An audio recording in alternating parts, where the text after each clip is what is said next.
एक बार पुनः आप सबकी सेवा में हम गायक अखिलेंद्र प्रताप सिंह एवं साथी आदरणीय पुनीत शर्मा जी की देखरेख में एक छोटी सी भेंट।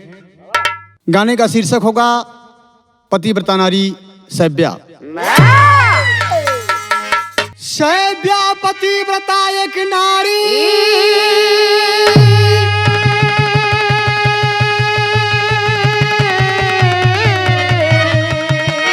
मन में वेद रीति को धारी,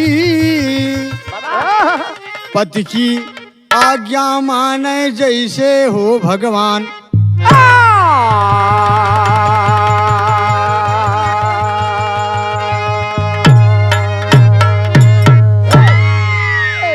ये गीत प्रस्तुत है तमाम भारत की नारियों को, माँ बहनों को इस गीत से नसीहत मिलेगी कि नारियों को किस प्रकार होना चाहिए, उनकी सभ्यता कैसी होनी चाहिए, पति के लिए उन्हें किस प्रकार रहना होगा। तो सैव्या बेहद खुशनसीब औरत है और उसके जीवन में सब कुछ मिला हुआ है बाबूजी, लेकिन उसका पति एक रोग से पीड़ित है जिसे कुष्ठ रोग कहते हैं, कोढ़ कहते हैं बाबूजी। फिर भी अपने पति को भगवान सरीखे मानती है, उसकी खिदमत में लगी रहती, सेवा करती बाबूजी। गजल में कहना है, महेश्वर में रब के सामने, तो महेश्वर में रब के सामने आएगी फातिमा। महेश्वर में रब के सामने आएगी फातिमा। महेश्वर में रब के सामने आएगी फातिमा। तो महेश्वर में रब के सामने आएगी फातिमा। रब के सामने आएगी फातिमा। महेश्वर में रब के सामने आएगी फातिमा। महेश्वर में रब के सामने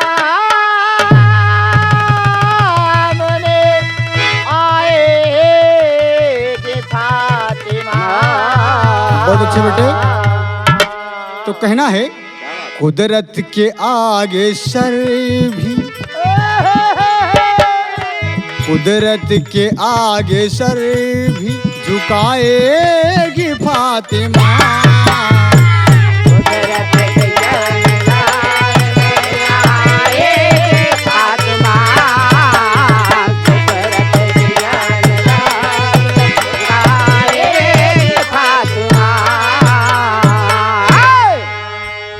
सैव्या करती क्या है बाबूजी? अपने पति को हमने बताया ना, भगवान सरीखे मानती है, उसका हर हुक्म हर आदेश सर आंखों पे। तो पतिव्रत धर्म निभाना, पतिव्रत धर्म निभाना बस काम एक है।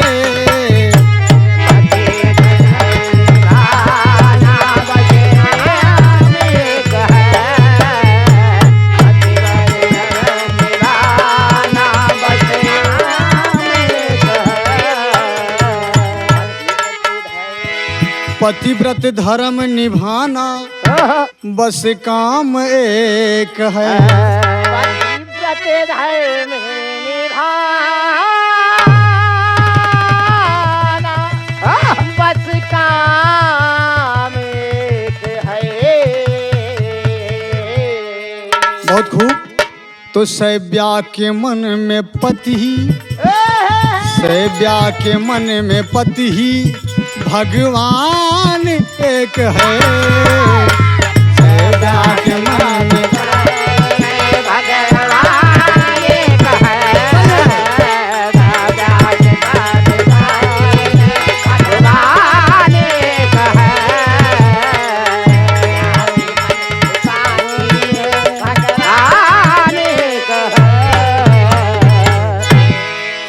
माना सभ्या के मन में पति ही भगवान एक है। वाह तेरी में कहना है, आह,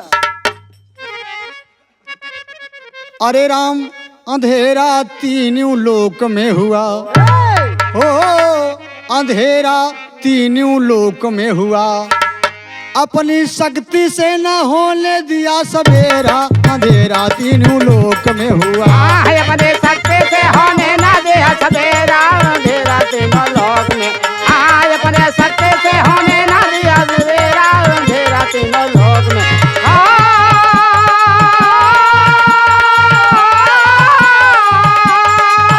जिया बेटवा सोनू। अंधेरा तीनों लोक, अंधेरा तीनों लोक। आह, अपने शक्ति से होने दिया सवेरा, अंधेरा तीनों लोक में। आह, अपने शक्ति से होने ना दिया सवेरा, अंधेरा तीनों लोक में हुआ।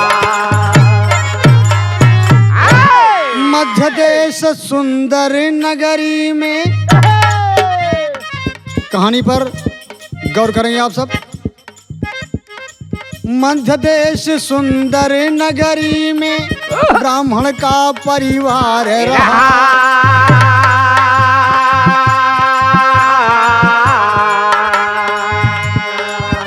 पत्नी सुंदर पतिव्रता नारी, पति कोढ़ी भी लाचार।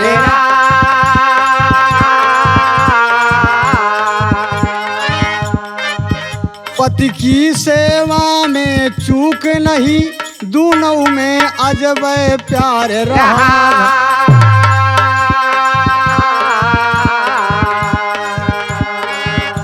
अपने दुल्हा का मान करे ना, को सोच विचार रहा।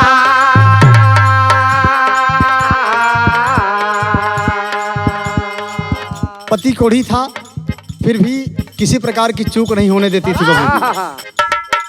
हाथ गोड़ यौ मूड़ दबावे, बदले में चारों धाम मिले।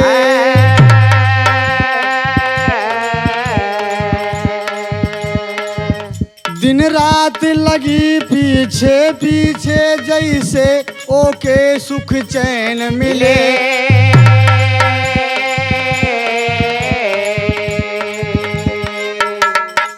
दरवाजे पे एक दिन बैठा है कोढ़ी, एक दिन दुआरे पे कोढ़ी बैठा, सुंदर एक ठी नारी चली।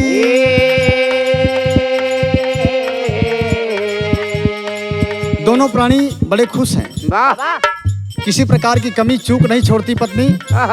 कोढ़ी दरवाजे पे बैठा हुआ है और इसी बीच उसके दरवाजे से एक रास्ता गया बाबूजी। उस रास्ते से एक बड़ी मनचली युवती सज धज के गुजर रही है और कोढ़ी की नजर उस पर पड़ जाती भाई। और जैसे नजर पड़ी, देखत ही ओ के उछल पड़ा, देखत ही ओ के उछल पड़ा, दुल्हीन ओ से बतियाई चली। देखत ही ओ के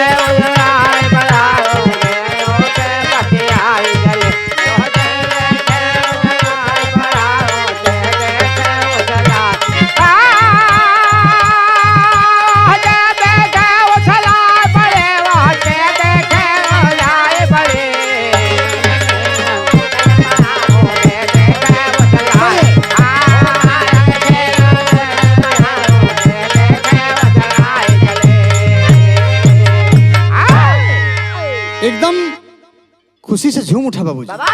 कहा इतनी सुंदर युवती। अपनी पत्नी से कहता बाबूजी, कहा प्रिय एक निवेदन करता हूँ, क्या तुम मुझसे इसकी मुलाकात करवा सकते? दो बात मेरी हो सकती है। कहा स्वामी, मुझ में ऐसी कौन सी कमी है जो आप इस तरह से बात करते हैं? कौन सा सुख मुझसे आपको नहीं प्राप्त हो पाता? कहा नहीं, ये सब अच्छी बातें नहीं है। मुझे जो अच्छा लग रहा है, मैं तुम्हारा पति, मेरे आदेश का, मेरे हुक्म का पालन करो। तर्ज लगत है, कैसे बतियाई हम, कैसे बतियाई हम, हमारे लागे शर्म, रात सैया ने आफत मचाई दियो रे।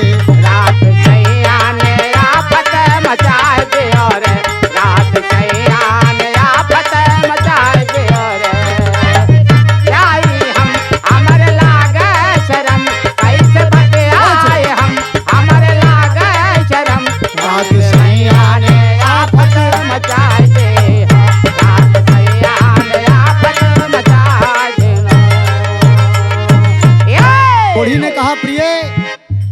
मैं बात करना चाहता हूँ, लेकिन मेरे हाथ पैर इस तरह से हैं, मैं उसके करीब जाऊं कैसे? और मैं कैसे बात करूं इस चीज के लिए कि मेरी मुलाकात उससे हो जाए। मैं 2 बात करना चाहता हूँ, मेरा दिल उस पे आ गया है, ये बात कहने मुझे शर्म आती है। कैसे बतियाई हमारे लागे शर्म, आज बेशान मनवा को मोह लियो रे, आज बेशान महना का मोह लियो रे, आज बेशान महना का मोह लियो रे। कैसे बतियाए हम हमारे लागे शरम, कैसे बतियाए कैसे? कैसे लागे शरम, आज बेशान मनवा भाई लियो रे, रात मनवाने में जानो भाई लियो रे। आए अपनी पत्नी से कहा तुम उसे जानती हो? कहा हाँ मैं जानती हूँ, वो तो बेश्या है। कहा स्वामी आप एक अच्छे परिवार से हैं, ऐसी बातें शोभा नहीं देती। किसी से किसी बेश्या से प्रलाप करना, बात करना अच्छी बात नहीं है स्वामी। लेकिन कहें सुनो, उसकी तिरछी नजर ने मेरे हृदय को घायल कर दिया है। मेरी बात सुनो। ओ करे तिरछी नजरिया का जादू भवा, अगर तेरे छे नजरिया के जादू भरा, अगर तेरे छे नजरिया के जादू भरा, अगर तेरे छे नजरिया के जादू भरा। आए! देखी सुंदर चेहरवा पे मन लुटी गवा, देख सुंदर चेहरवा पे मन लुट गवा, देख सुंदर चेहरवा पे मन लुट गवा। कहा प्रिय कुछ भी यत्न प्रयत्न करो, प्रयास करो, मैं मिलना चाहता हूँ। करा कौनऊ जतन, करा कौनऊ जतन, होतई हमरा मिलन, लगी तनवा में अगिया बुझाई दियो रे, लगी तनवा में अगिया बुझा दियो रे, लगी तनवा में अगिया बुझा दियो रे।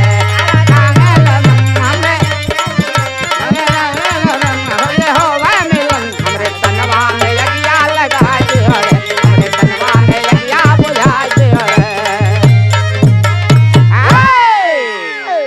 इतनी बात हो गई, लेकिन पत्नी नाराज नहीं होती बाबू, समझा रही। कहा स्वामी ये अच्छी बात नहीं है, धर्म शास्त्रों में ऐसा नहीं लिखा गया है। आप मेरी बात मानिए, ऐसी कौन सी कमी है मुझमें जो आप इस तरह की बात करते हैं? आप मुझसे संतुष्ट नहीं हैं? कहा सब कुछ है, लेकिन वो अति सुंदर है। मेरा दिल प्रिय उस पे आ गया है। कहें कि आप नहीं माने, कहीं नहीं। अरे हमारे प्यारे सजन तनी धीरज धरा, हमारे प्यारे सजन तने भेरा धरा, हमरे प्यारे सजन तने भेरा धरा। तोहरी मनसा पुरौ बैरज के हिम्मत करा, तोहरे मनसा पुरो बैरज के हिम्मत करा, तोहरे मनसा पुरो बैरज के हिम्मत करा। गई एक दासी के रूप में, मैले कुचैले वस्त्रों को धारण करके बेश्या के महल जाती है और कहा मुझे नौकरानी के रूप में रख लो। और वहां नौकरानी दासी बन के बाबूजी काम करते करते, और एक दिन अपनी बात अपने पिया की इच्छा रख दिया सामने। कहा मैं फला व्यक्ति की पत्नी हूँ और मेरे पति आपसे मिलना चाहते हैं, प्रेमालाप करना चाहते हैं। गैली बेश्या महल किया सेवा टहल, बात बेश्या से अपनी मना लियो रे, बात बेश्या से अपनी मना लियो ना, बात बेश्या से अपनी मना लियो ना। गले अपने महल, गले अपने महल, बेश्या से मना लियो रे, बेश्या से बच्चा मना लियो रे। बेश्या को राजी कर लिया बाबूजी। तो पतिव्रता नारी की ऐसी मिलती नहीं मिसाल। अरे पति इच्छा के खातिर खुद ही बनती है एक ढाल हो, अंधेरा तीनों लोक में हुआ। अरे अपने स्वामी खातिर लावे घर में फेरा, अंधेरा तीनों लोक में हुआ। अपने स्वामी खातिर लावे घर में डेरा, अंधेरा तीनों लोक में। अपने स्वामी खातिर लावे घर में डेरा, अंधेरा तीनों लोक में।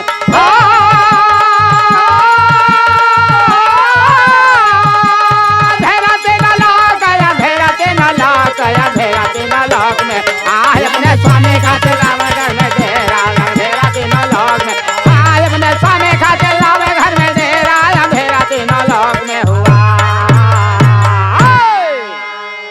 अपने पिया से कहती है, कहे स्वामी आप ही क्यों नहीं चले जाते? तो कह रहे हैं, एक तर्ज लगती मास्टर साहब, अरे लड़ाई ला, अरे लड़ाई ला रखी आए लौंडे राजा, लड़ाई लाल रखे आए लौंडे राजा, लड़ाई लाल रखे आए लौंडे राजा। कोढ़ी कहता है, क्या कहता है? अरे कैसे जाई बेस्या के पास मोरी रनिया, कैसे जाए बेस्या के पास मोरी रनिया, कैसे जाए बेस्या के पास मोरी रनिया। कहा देखो मेरे दोनों पैर हाथ इस तरह हैं, दुनो गोल हमारा बेकार होई गईले, दुनो गोल हमारा बेकार होई गईले, दुनो गोल हमारा बेकार होई गईले। हई हथवा हमार कौनो काम नहीं कईले, हथवा हमार कौनो काम नहीं कईले, हथवा हमार कौनो काम नहीं कईले। पहुँचाई दिया बेसा के घर मोरी रनिया, पहुँचाई दा बेसा के घर मोरी रनिया, पहुँचाई दा बेसा के घर मोरी रनिया।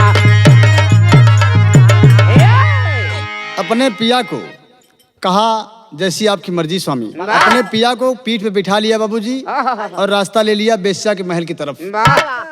तर्ज लगा मास्टर साहब, अरे झकोरा मारे झूलनी, लेकिन गीत में कहना है, अरे बनिया के घर आए रतिये में चोर हो, बनिया के घर आए राते में चोर हो, बनिया के घर आए, राते में चोर हो, बनिया के घर आए, राते में चोर हो, राते में चोर हो, बनिया के घर आए, राते में चोर हो, बनिया के घर आए, राते में चोर हो, बनिया के घर आए। अपने पिया को कंधे पे लेके जैसे कुछ दूर पे गई है, वैसे गांव में हल्ला हो गई, चोर चोर चोर चोर, अरे बाप रे चोर, अरे घरवा का धान सब लूट लई गए चोर हो, घरवा के धान सब लूट लई गए चोर हो, घरवा के धान सब लूट लई गए चोर हो। गौवा के लोग जुटे सुन के देखा शोर हो, गौवा के लोग जुटे देखा सुन के शोर हो, गौवा के लोग जुटे देखा सुन के शोर हो। कहाँ दौला दौला गाँव वाले, अरे दौला दौला गाँव वाले सब कुछ लूट गया मोर हो, बनिया के घर आए ये चोर हो, बनिया के घर देखा आई गई, चोर हो, बनिया के घर आए,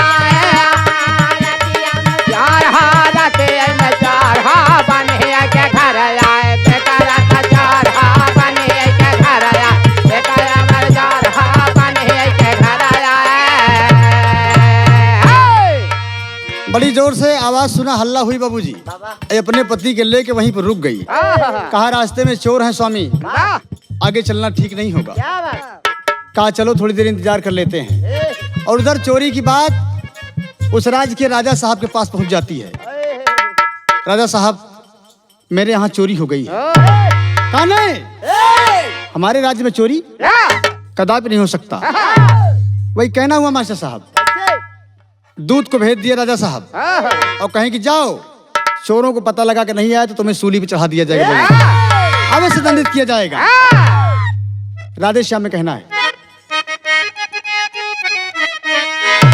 राजा बोले है दूत सुनो, चोरों को पकड़ कर लाना है, बनिया को सारी दौलत को बस शाम तलक लौटाना है। बनिया के सारे दौलत को अब शाम तलक लौटाना है, बनिया के सारे दौलत को शाम तलक लौटाना है। अगर चोर पकड़ में ना आए तो समझो मौत तुम्हारी है, तो समझो मौत तुम्हारी है। राजा की आज्ञा सुन सबने सोचा यहाँ आपत भारी है। राजा के आफत भारी है। राजा के दाद गजत भारी है। भारी है गजत आफत यहाँ भारी है। गजत आफत यहाँ भारी है। गजा आफत भारी है। राजा के दाद गजत राजा के दाद भारी है। राजा के राजा बात भारी है। राजा साहब का आदेश हुआ और दूत गए, अनुचर गए तमाम इधर उधर जंगल और नदी नाला गांव पूरा छान मारे बाबूजी। और इसी बीच में चौकीदार भी लाइन पे आ गया। चौकीदार से पूछा गया कि तुम उस दिन कहाँ थे? साहब हम थे तो वहीं थे, लेकिन हमको कोई ऐसी जानकारी नहीं है। तो चोरी की घटना से उड़ गया चौकीदार का होश। चोरी की घटना से उड़ गया चौकीदार का होश। अरे चोरों को तत्काल पकड़ना अब आए संतोष हो। अंधेरा तीनों लोक में हुआ। अरे हमारे राज में ना ही चोरों का बसेरा। अंधेरा तीनों लोक में हुआ। हमारे राज ना है चोरों का बसेरा। अंधेरा तीनों लोक में। हमारे चोर ना है चोरों का बसेरा। अंधेरा तीनों लोक में।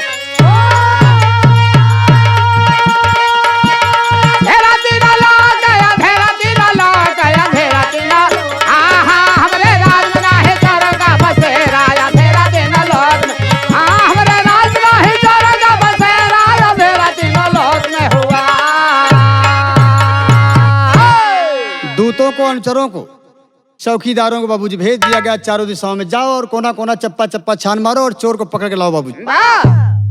तो कभी तुम्हें कहना है कि सुनी सब दूत अब छीन में तैयार भय।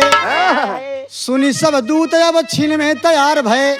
सब ही के हाथ में औजार कुछ दिखात बा। अब हेरी हेरी थक गए मनवा उदास भय। डर बस याद नहीं रास्ता सुझात बा। और धीरे धीरे मुनि जी के आश्रम में पहुंच गए। देखी मांडन ऋषि कुछ न लखात बा। चोर सब चले जा रहे हैं बाबूजी। आगे आगे पीछे पीछे दूत चले जा रहे हैं बाबूजी। और आगे जाके अंधेरा हो जाता है और लगता है कि चोर इधर ही गए। चले जा रहे हैं बाबूजी सारे अनुचर, दूत, चौकीदार। ऐसी बीच चोर गायब हो गए, दिखे लेकिन गायब हो गए बाबूजी। ऐसी बीच मांडन ऋषि एक स्थान पे जंगल में तपस्या में लीन बाबूजी। तो आती है मुसीबत तो मती मारी जाती है। और दूतन का ऋषि अब चोर दिखात बा। और मुनि का उठाए झट सूली पर चढ़ाई दिए। अरे मुनि का उठाए झट सूली पर चढ़ाई दिए। सूली सिर के पार हुई ना ही कसम सात बा। पार होए ना है कसम सात बा। पार होए ना है कसम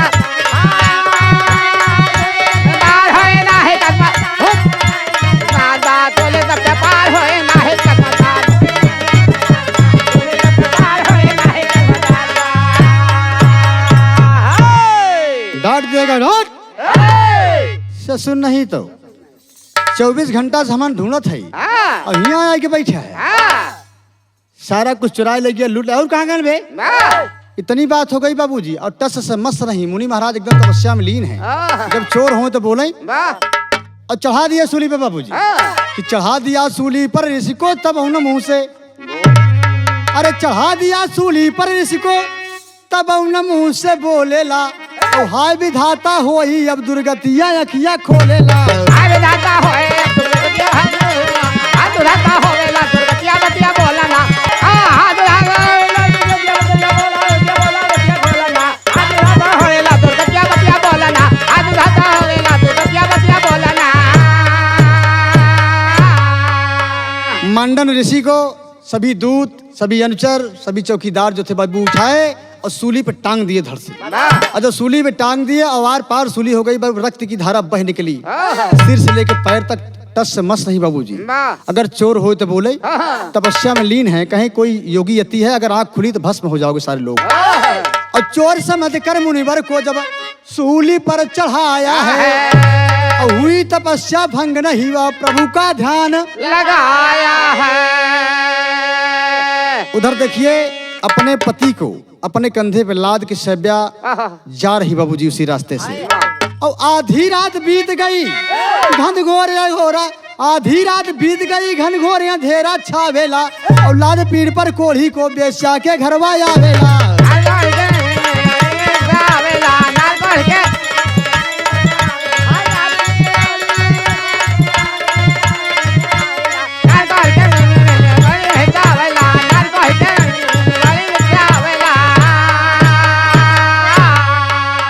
उधर जब सूली पे टांग दिए बाबूजी, रक्त की धारा नीचे तक बह निकली और सारे लोग भयभीत हो गए, चले गए, कहें कि ये चोर नहीं हो सकता, कोई ऋषि मुनि अति है बाबूजी, तपस्या में लीन है, जैसे आंख खुलेगी ये तब श्राप दे देगा, हम भस्म हो जाएंगे। और तब तक बाबूजी इधर अपने पति को लेके सती नारी शैब्या चली जा रही है। और होता क्या देखें, और कोढ़ी की दहिया ऋषि वर के पिठिया में टकराई हो, हुई तपस्या भंग संग मांडन को गुस्सा आई है। जैसे आंख खुली बाबूजी श्राप दे देते हैं, क्या कहते हैं, अरे भस्म हो जाए तेरा तन जब लब में सूरज आवेला, और शैब्या सोचे हमरे ऊपर भारी दुखवा आवेला। हमरे ऊपर भारी दुखवा होवेला, हमरे ऊपर हमरे ऊपर भारी दुखवा होवेला, भारी दुखवा हमरे ऊपर आवेला, हमरे ऊपर भारी दुखवा आवेला। अपने पति को लेके जा रही बाबूजी, और जरा सा पैर उसके पति का उसके शरीर में छू जाता है मांडन ऋषि के, और तब तक उसकी आंख खुल गई बाबूजी, कहा श्राप दे दिया, कहा कि जाओ। जैसे ही सूरज अपनी माँ की गोद में आएगा, उदयाचल में आएगा बाबूजी, वैसे तेरे पति की मौत हो जाएगी। विदेशिया में कहना मास्टर साहब, अरे शैब्या सती सत से सूरज के रोक दिहले से, होई ना जगतिया मेरा तयौर दिनवा।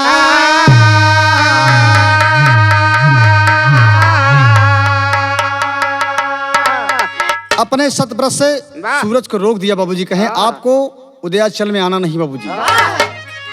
और इंद्र महाराज जी का आसन डगमगाई गईले, तीनों लोकवा में देखा मच गहा करवा।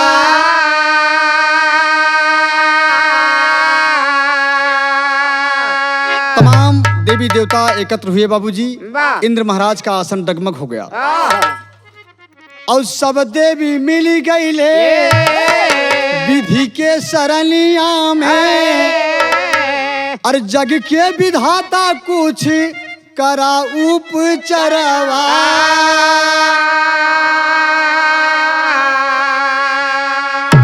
अरे ब्रह्मा जी देवतन का सब कुछ बतावई लगले, अरे सती नारी शैब्या के चलिए दुआरवा।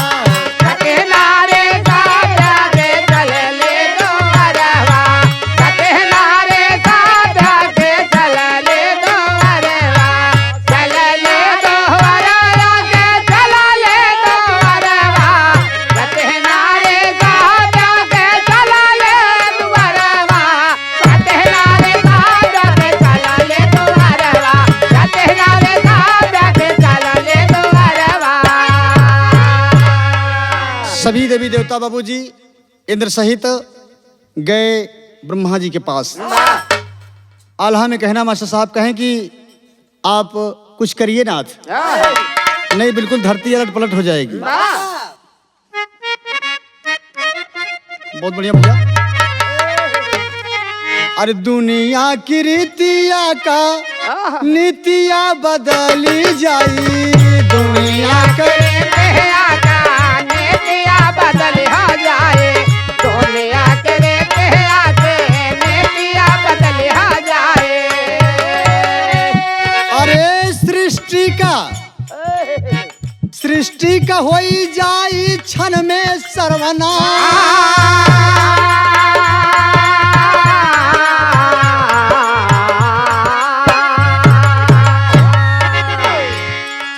कहा सुनो, तुम्हारे ऊपर मुसीबत है हम समझते हैं, लेकिन ये मुसीबत से दूर हम कर देंगे तो सारी दुनिया बिल्कुल अस्त व्यस्त हो जाएगी। तीन लोक सुखी होई तो होरी विपतिया से, तीन लोक सुखी होए तोहरे विपत्ति आसे, तीन लोक सुखी होए तोहरे विपत्ति आसे।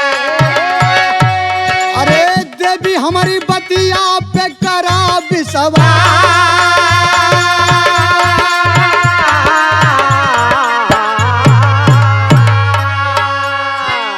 कहा बेटी सूरज को आने दो, दुनिया का नियम बदल जाएगा और धरती का विनाश हो जाएगा। अपनी प्रतिज्ञा त्याग दो, छोड़ दो। क्या कहती है? कहा मेरे लिए मेरा पति सबसे बड़ा भगवान है। पति परमात्मा न दूजा धरनिया पे, पति परमात्मा न दूजा धरनिया पे, पति परमात्मा न दूजा धरनिया पे।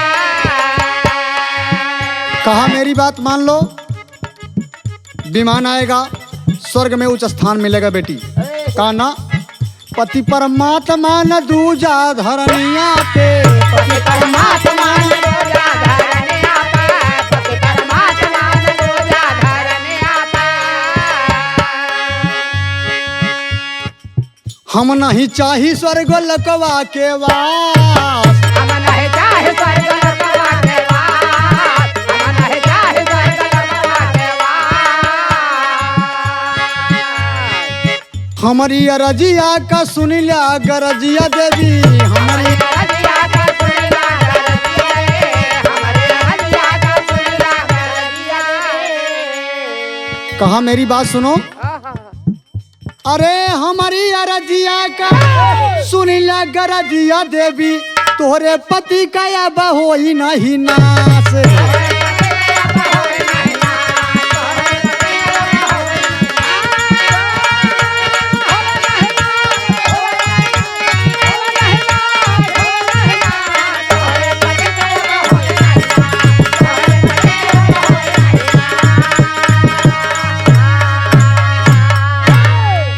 नसीहत भरी बात है, सीख लेने वाली बात है बाबूजी। अगर कोई सती नारी है, कोई पतिव्रता नारी है, तो वो चाहेगी तो उसका परिवार, गांव, देश, एरिया, पूरी धरती बाबूजी वो बचा सकती है, धरती का विनाश होने से बच सकता है बाबूजी।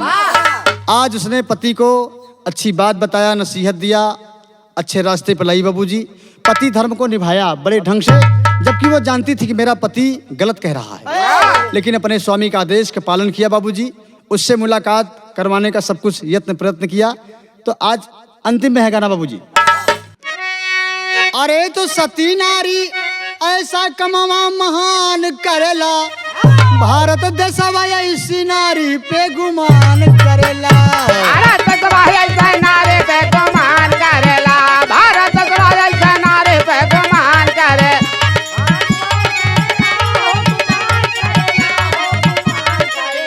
भारत देशवा ऐसा नारी पे गुमान, भारत देशवा ऐसा नारी पे गुमान करेला।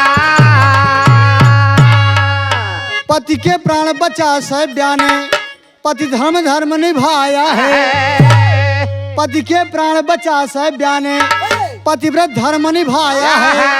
और ज्ञानी ध्यानी ऋषि मुनि कवि वेदों ने गुण गाया है। अरे तो स्वर्ग लोकवा से दिव्य विमान आवेला, भारत देशवा ऐसी नारी पे गुमान करेला। भारत देशवा ऐसा नारी पे गुमान करेला, भारत देशवा ऐसा नारी पे गुमान कर, गुमान करेला, गुमान करेला, गुमान करेला, गुमान करेला। भारत देशवा ऐसा नारी पे गुमान, भारत देशवा ऐसा नारी पे गुमान करेला।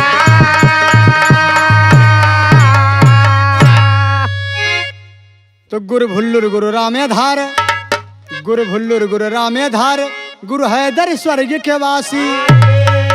कवि राजेंद्र प्रसाद जी लिखते, मुखमंडल पे उदासी हो, अंधेरा तीनों लोक में हुआ।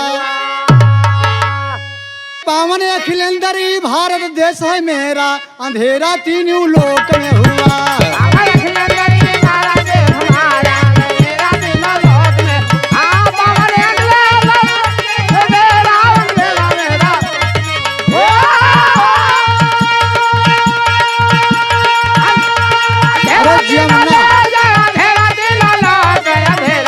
ये गीत आप सुन रहे हैं इंदिरा कैसेट के माध्यम से, जिसके प्रोप्राइटर आदरणीय श्री पुनीत शर्मा जी हैं।